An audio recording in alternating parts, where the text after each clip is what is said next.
Good morning, everybody. I want to welcome you here to Prog Monster. My name is Murph. I am the host of this show, a show dedicated to progressive rock and other forms of rock music.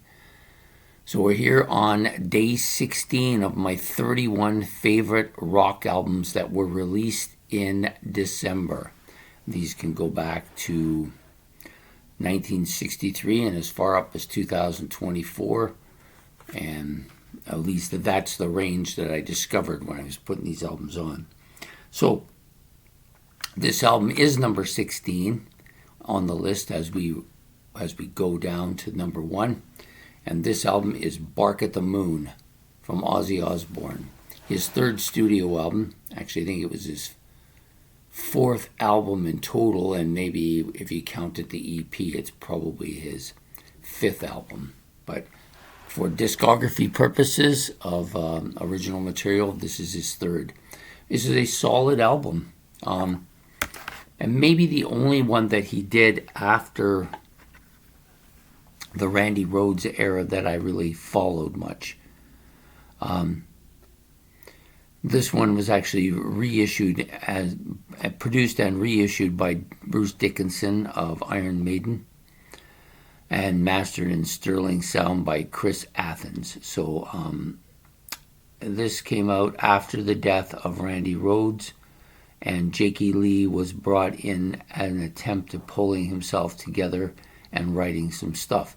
So some good stuff on here. Bark at the Moon, of course, the title track. Not bad. The guitar is, I think, very different than Randy Rhoads. There's a lot more synthetic sound to this album than you got with the first two albums, which were more rocking. Rock and Roll Rebel, pretty good tune though.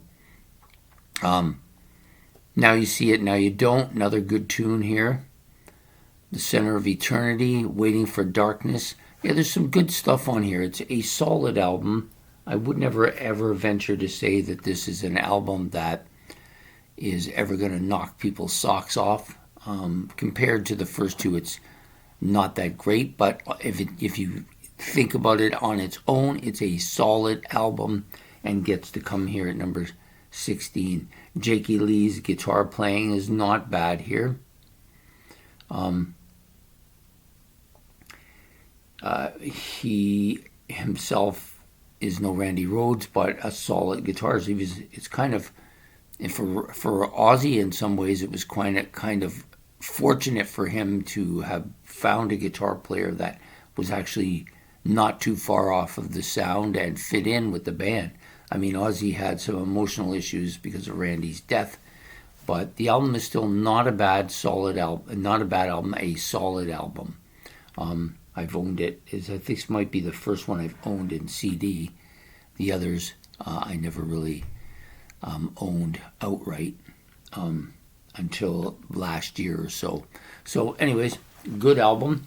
Definitely deserves to be on this list.